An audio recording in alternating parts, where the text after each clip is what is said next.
Assistant Professor from Department of Computer Science and Engineering, Walchand Institute of Technology, Solapur.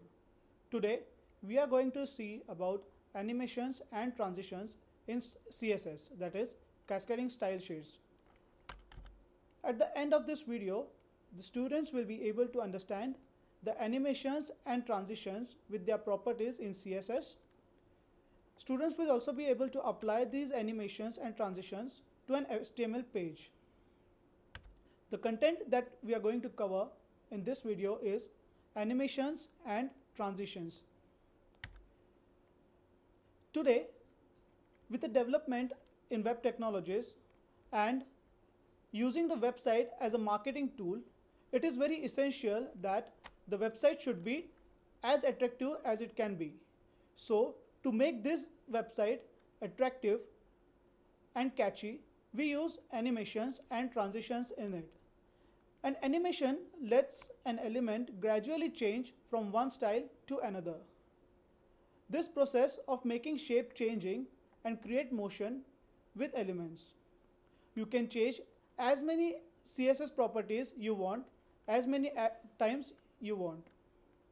So, moving forward, these are some properties that are used in animations to create an animation to an element. The first property is @keyframes. This is used to specify the animation code. The second property is animation, which is a shorthand property for setting all the animation properties. With this property, you can set all the animation properties in a single code. The third is animation delay. This specifies the delay for the start of an animation. Animation direction specifies whether the animation should be played forward, backward, or in alternate cycles. Animation duration. This specifies how long an animation should take place. After that, animation fill mode specifies the style of an element when the animation is not playing, that is, whether the given color should be kept red or it will change to another color. This depends on animation fill mode. Animation iteration count. This specifies how many number of times the animation should take place on an HTML page. Animation name. It specifies the name of the keyframe animation. Animation play state. This defines whether the animation is running or paused. Therefore, it gives the state of the animation. Animation timing function. This function specifies the speed curve of the animation. After understanding the functionalities of the properties, we'll now see their syntax and how they are used.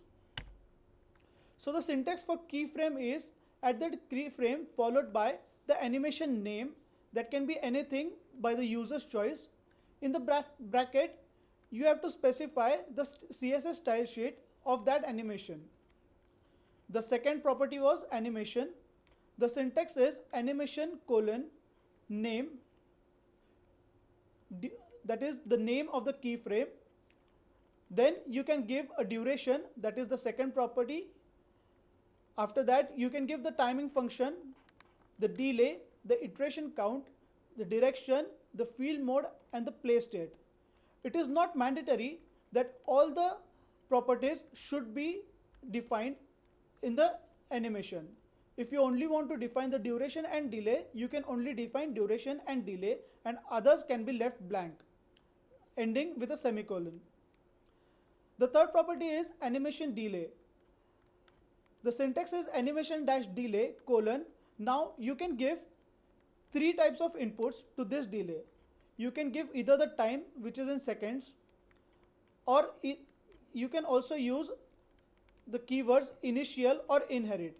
Initial will take the default value for the delay, that is 1 second, and inherit will inherit the delay which is used in the body of the CSS if it is mentioned.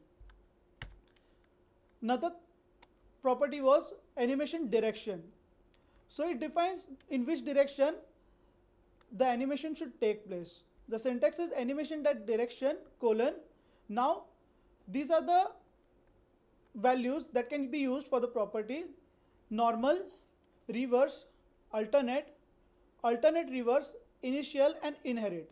So normal defines from left to right, reverse from right to left, alternate from which will go from left to right, then right to left. After that alternate reverse, it will start from right to left and then end from left to right. Initial will give it default, that is left to right, and inherit will inherit any CSS if it is defined in an keyframe. The duration. The duration will have three types of inputs. It is either time, which is given in seconds, initial and inherit. Initial and inherit will work as same as it was used in delay. Animation field mode. Animation field mode syntax has 6 values. None, that is, it will keep the default properties of the CSS. Forwards, backwards will change the field mode from forward and backward. Both will give the field mode from both the sides. Initial will give its default value and inherit will inherit any property if defined. Animation iteration count. Now iteration count will have 4 properties. You can specify the number of iterations that you want, or it can be put in an infinite loop. It can take the initial, that is default value. It will take place for a single time. The animation will go for a single time, and inherit if it has been defined in an keyframe properties. After that we have animation name. Now animation name is the keyframe name we have given while defining a keyframe. Animation play state will have 4 properties. Initial and inherit will have same properties with that is defined for the others. Initial will take default and inherit will inherit any property that has been defined before. After that we have timing function. Animation time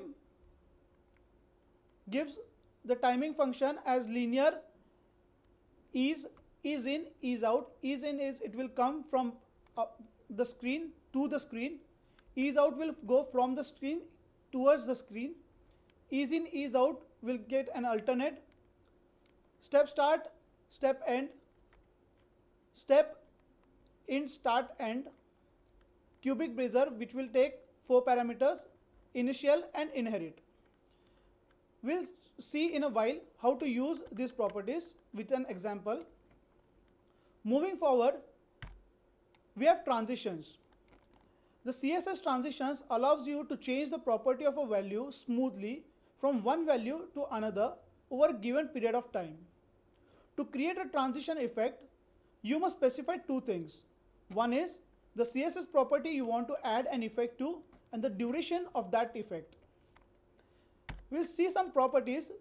The transition have 5 properties and we'll see the functionalities for the same. The transition is a shorthand for length of time it takes for an animation to complete one cycle. Transition delay establishes preset acceleration curves such as ease or linear. Transition duration, the time between the element being loaded and to start the animation sequence. Transition property sets the direction of the animation after the cycle. Its default resets on each cycle. Transition timing function, the number of times the animation should be performed. Now we'll see the syntaxes for the properties. The property for transition is transition, property duration, timing function, delay, initial and inherit. So as I said, transition is a shorthand, so you can either give all the properties or either specify all the properties or only specify the properties you require. So first value is the duration, the second is timing function, the third is delay, fourth is initial and inherit. Initial and inherit will work as same specified before. Transition delay specifies the delay the transition should have.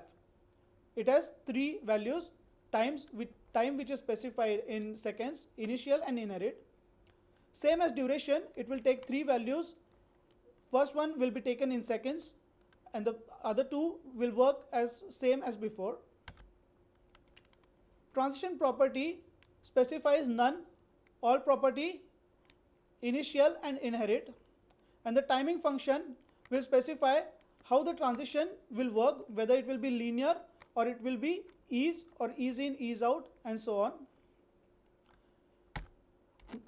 Pause the video and try to solve the given problem statement. Write a CSS code to rotate an element clockwise from its original position.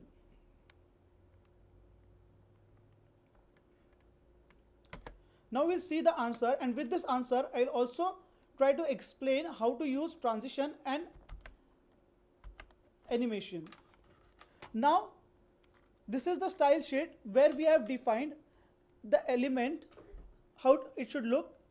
It should be inline block with a color. This particular hash code is for blue. The height of that element is 100 pixels and the width is 100. Therefore, the element is a square box. The font size is 1. We are not using a font size, but still we have defined it if in case we need to use in future. The padding between is 1 pixel. The color for the font will be white. Margin to the right and left is left with 5 pixels. Now these are the animations that are defined. The animation function is roll. It will roll for 3 seconds for infinite number of times. After that, we have used a property transform to rotate that particular element with 30 degrees.